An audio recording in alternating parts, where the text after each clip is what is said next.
မက်စလာ28ရက်နေ့မနီကလောက်ခတ်ခဲ့တဲ့ငလင်တန်းကြောင့်ဗလီပေါင်း60ခန့်ပြိုကျပျက်စီးခဲ့ပြီးတေဆုံးသူအစ္စလမ်ဘာသာဝင်ဥယေ400ကျော်ထိရှိလာဆိုတဲ့သတင်းကိုတင်ဆက်ပေးပါမယ်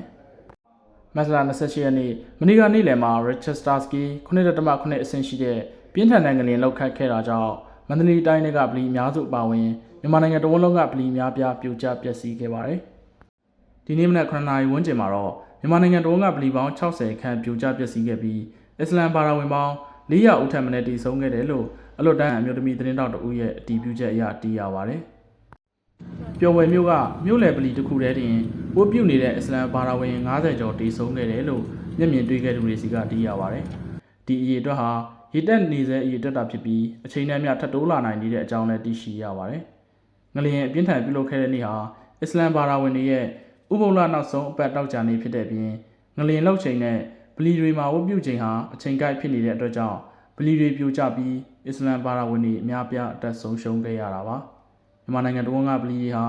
နှစ်ပေါင်း100ကျော်တက်တန်းရှိတဲ့အဆောက်အဦတွေဖြစ်ပြီး1960နှစ်နောက်ပိုင်းကတည်းကနေဒီနေ့ချိန်ထိအစိုးရအဆက်ဆက်ကဗလီတွေကိုကြီးကြီးမားမားပြုပြင်ခွင့်မပေးတာကြောင့်